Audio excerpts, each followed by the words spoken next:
નમસ્કાર વિદ્યાર્થી મિત્રો, ધોરણ 12 વિષય એસપી. આજનો આપણો ટોપિક છે કંપનીની સભાઓ. ચલો, કંપનીની સભાઓની અંદર જો શું કીધું છે તે કંપનીની સભાઓ એટલે કે કંપનીની અંદર કેટલા પ્રકારની સભાનું આયોજન થાય, કેવી રીતના થાય, કેટલા સમયની અંદર કેટલી સભાનું આયોજન કરવામાં આવે છે, આ તમામ પ્રકારની માહિતી આપણે ચેપ્ટરમાંથી લેશું. આપણે સૌપ્રથમ જોઈએ એનો અર્થ, એટલે તમને ખ્યાલ આવશે. જો સભા એટલે જ્યારે બે અથવા બેથી વધારે વ્યક્તિઓ એક જગ્યાએ સાથે મળે, ચર્ચા વિચારણા કરે અને એક સર્વસામાન્ય મુદ્દા અંગે બહુમતીથી નિર્ણય લે છે. ફરીથી, સભા એટલે જ્યારે બે અથવા બેથી વધારે વ્યક્તિઓ એક જગ્યાએ એક સાથે મળે, ચર્ચા વિચારણા કરે અને એક સર્વસામાન્ય મુદ્દા અંગે બહુમતીથી નિર્ણય લે છે. હવે બે કે બે કરતાં વધારે વ્યક્તિ ભેગા થયા હોય, ચર્ચા વિચારણા થાય એક ટોપિક ઉપર અને ફાઇનલ ડિસિઝન લઈએ તો આપણે એવું કહી શકાય કે અહીંયા સભાનું આયોજન થયેલું છે. આગળ, કંપનીના સભ્યોની વૈધિક અને અવૈધિક સભા બોલાવીને તેમાં જુદા જુદા પ્રશ્નોની ચર્ચા વિચારણા કરી નિર્ણયો લેવામાં આવે છે. કંપનીની સભ્યોની વૈધિક અને અવૈધિક.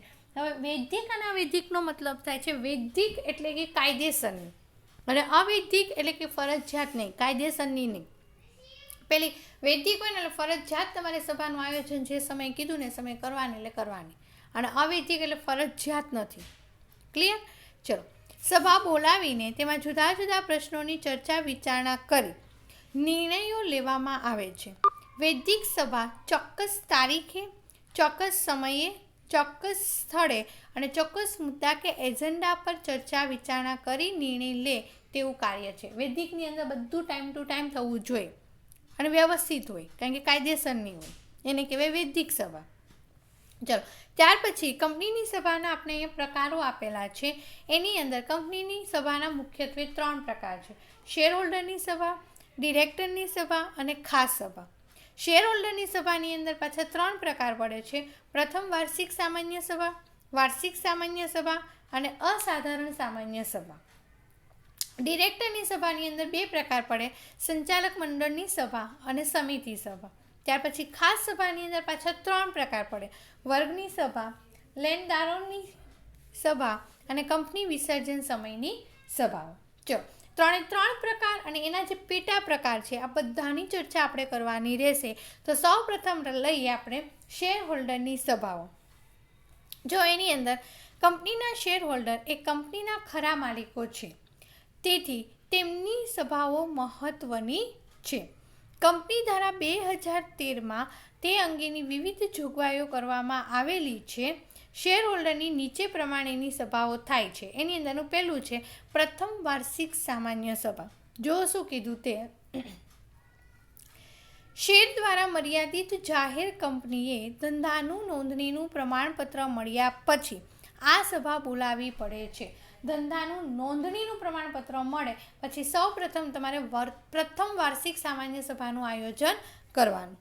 કંપનીએ આ સભા પ્રથમ નાણાકીય વર્ષના અંતથી 9 માસના સમયગાળા દરમિયાન યોજવી જોઈએ. તમને સમયગાળો આપી દીધો કે 9 મહિનાની અંદર તમારે આ સભાનું આયોજન કરવાનું. પ્રથમ વાર્ષિક સભા ન યોજવા બદલ જવાબદાર અધિકારી શિક્ષાપાત્ર બને છે. ત્યાર પછી આવે છે વાર્ષિક સામાન્ય સભા. જો એની અંદર કંપની ધારા અનુસાર જાહેર કે ખાનગી કંપનીએ દર વર્ષે વાર્ષિક સામાન્ય સભા યોજવી ફરજિયાત છે. દર વર્ષે તમારે વાર્ષિક સામાન્ય સભાનું આયોજન કરવાનું જ.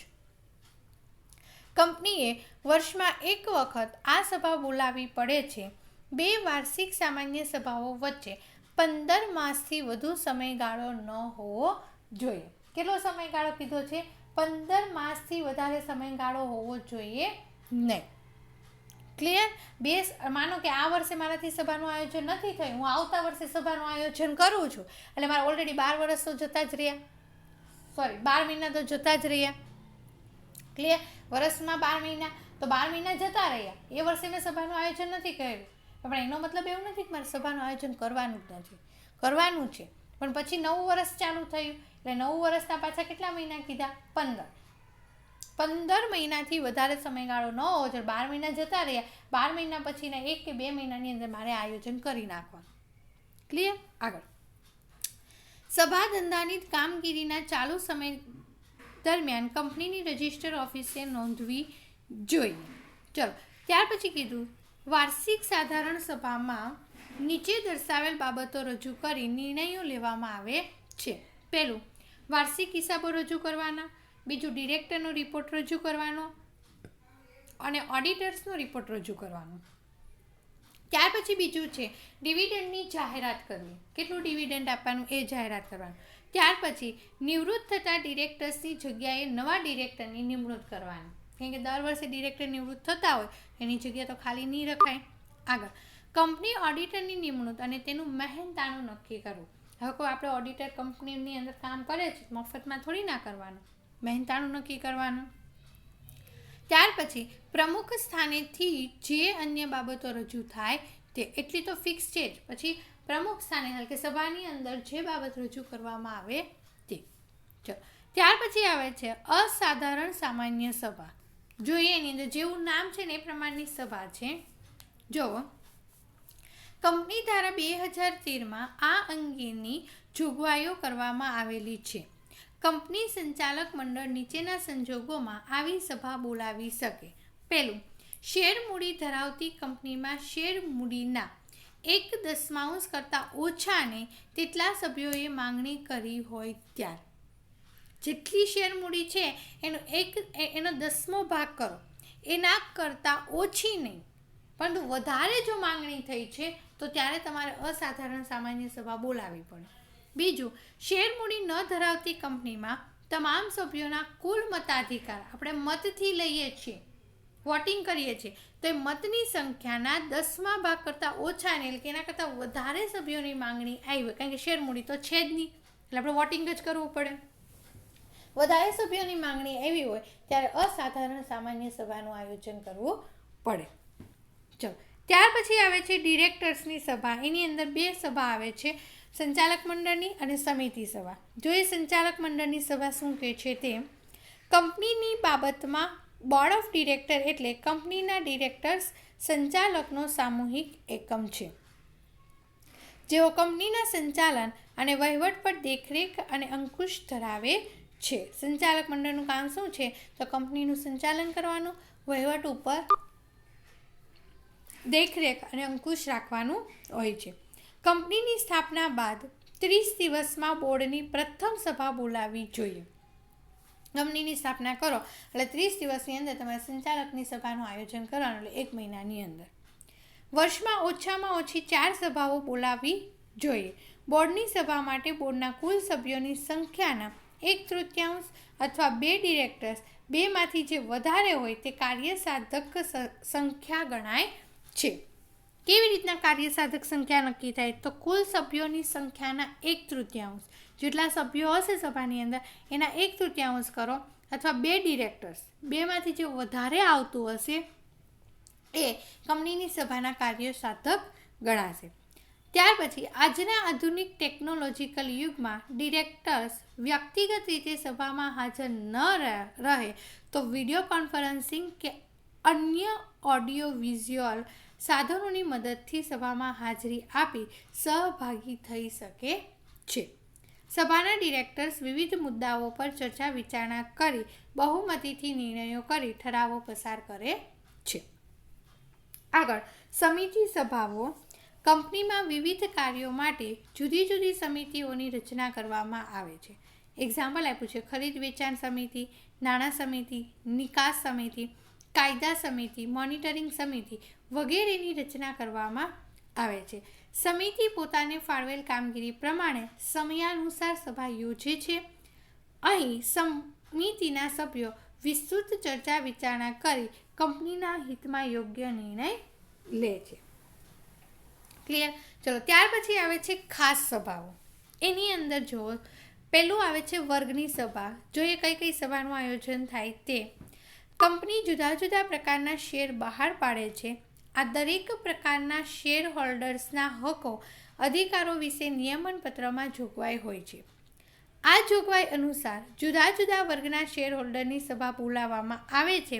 આ ઉપરાંત ડિરેક્ટર્સની સભા હોય, ડિબેન્ચર હોલ્ડરની સભા, લેણદારોની સભા, બાકી હપ્તા ભરવાપાત્ર શેર ધારકોની સભા, આ અલગ અલગ પ્રકારની સભાનું આયોજન થાય છે. અહીં દરેક વર્ગનું હિત જળવાય તે માટે આવી સભાઓ બોલાવવામાં આવે છે, જેથી પારદર્શિતાની સાથે યોગ્ય વ્યૂહાત્મક નિર્ણયો લઈ શકાય.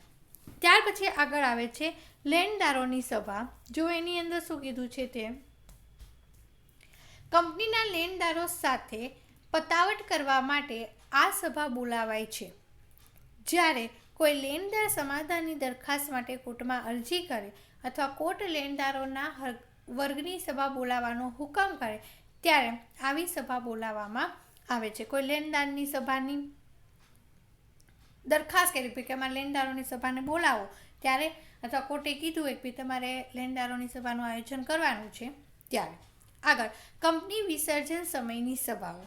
જો એની અંદર કંપનીના કાયદેસરના વિસર્જન સમયે વિસર્જન અધિકારી તેને યોગ્ય લાગે તેટલી વિવિધ સભાઓ બોલાવી શકે, કારણ કે કંપની ધારાની અંદર કીધું જ છે. જ્યારે કંપનીનું વિસર્જન કરવા જાઓ છો ત્યારે જેટલી તમને અનુકૂળ આવે એટલી તમામ સભાનું આયોજન કરવાનું.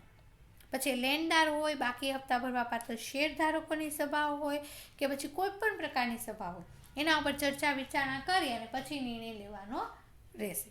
ક્લિયર? તો આ છે આપણી કંપનીની સભાઓના પ્રકારો.